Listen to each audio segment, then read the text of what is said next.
In this module, you will explore the false beliefs promoted by neoliberal societies that advance free markets.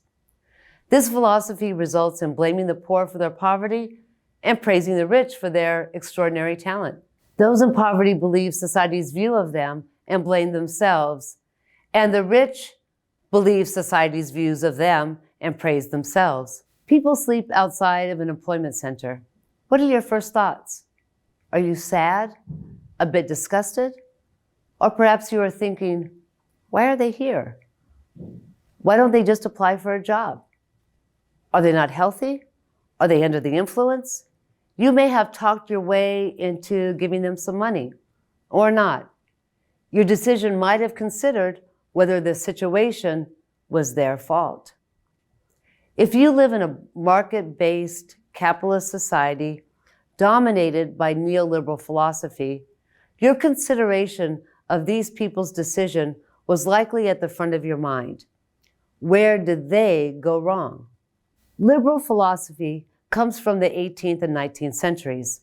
The philosophy was a huge breakthrough for human rights. Why? Because classic liberals believe that individuals have dignity and agency, that individuals, not governments or churches, should make decisions affecting their own lives. And 3, classic liberals believe that all individuals are created equal. A newer version, neoliberalism, neo means new, is a modern set of beliefs that includes markets. Neoliberals argue that liberty comes from free markets. Neoliberals insist that deregulated markets mean people make all the decisions that affect them. The logical consequence of that philosophy is that people, in the end, get what they want and deserve. Neoliberal philosophy is so pervasive, we hardly recognize the philosophy as a set of mere beliefs rather than facts. A society that takes individual rights and responsibilities to an extreme believes that individuals alone are responsible for their situations. In contrast, a political economist, where the worldly philosophy does not elevate individual decisions as the sole explainer of a person's poverty or their wealth. Believing that individual choices mainly determine outcomes is called individual attribution.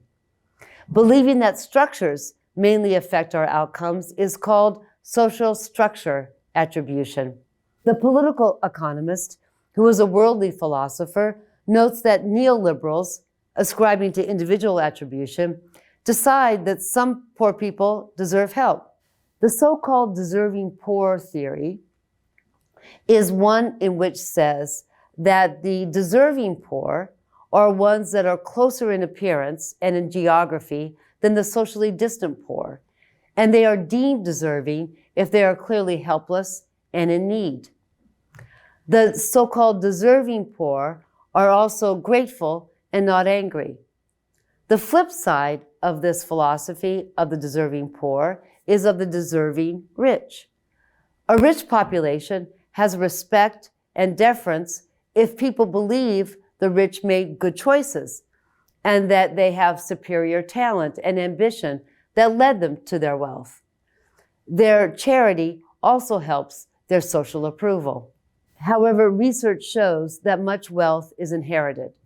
A favorite economics paper of mine by David Levine and Bashir Mazumder concludes that the most important decision you will ever make is in choosing the right parents.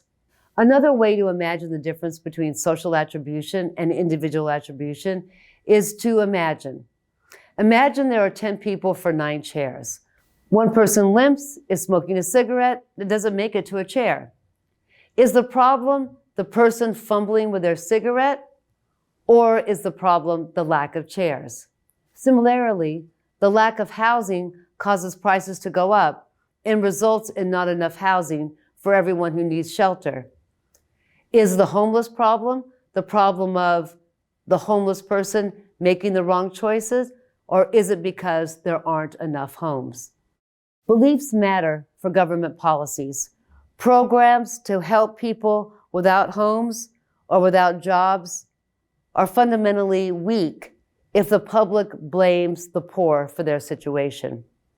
Support to tax the rich is also weak if the rich are seen to need and deserve their wealth. Let's examine two sets of frightening statistics to show how what look like facts really create stories and strong biases. Consider this graph. Take a second. The data comes from the government and distributed by usafacts.org. It tells us that 23% of single mothers are poor compared to 6% of married mothers. Focus on individual attribution will blame the single mother for not getting married. However, the social attribution focus will focus on the failure of public policy to provide childcare and ways for single mothers to get better jobs. Now consider the difference between the likelihood of poverty for Black and white people.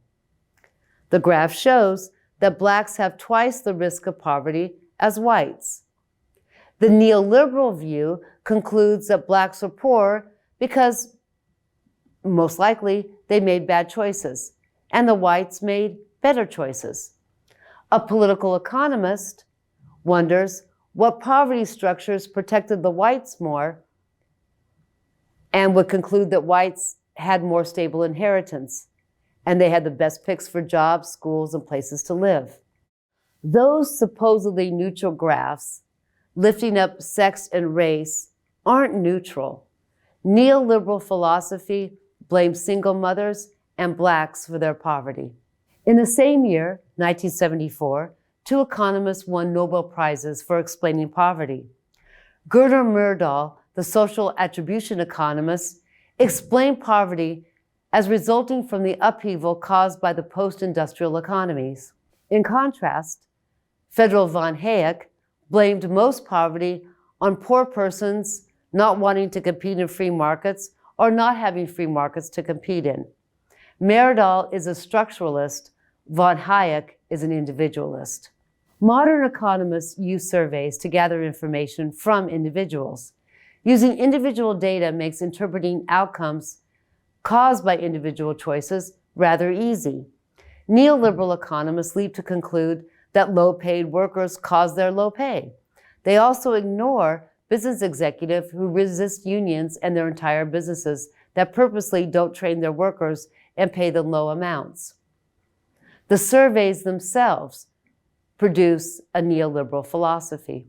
Social psychology research shows a society supports and praises the rich and deserving rich if the rich are viewed as generous, as clever, and ambitious. Economic studies show that most wealthy people inherited or married into wealth, and it also shows that the poor, in fact, are more generous proportionally than the rich.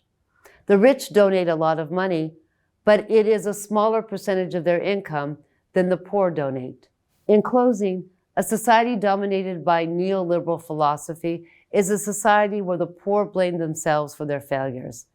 A society dominated by neoliberal philosophy is a society where the rich celebrate their intelligence, ambition, and kindness.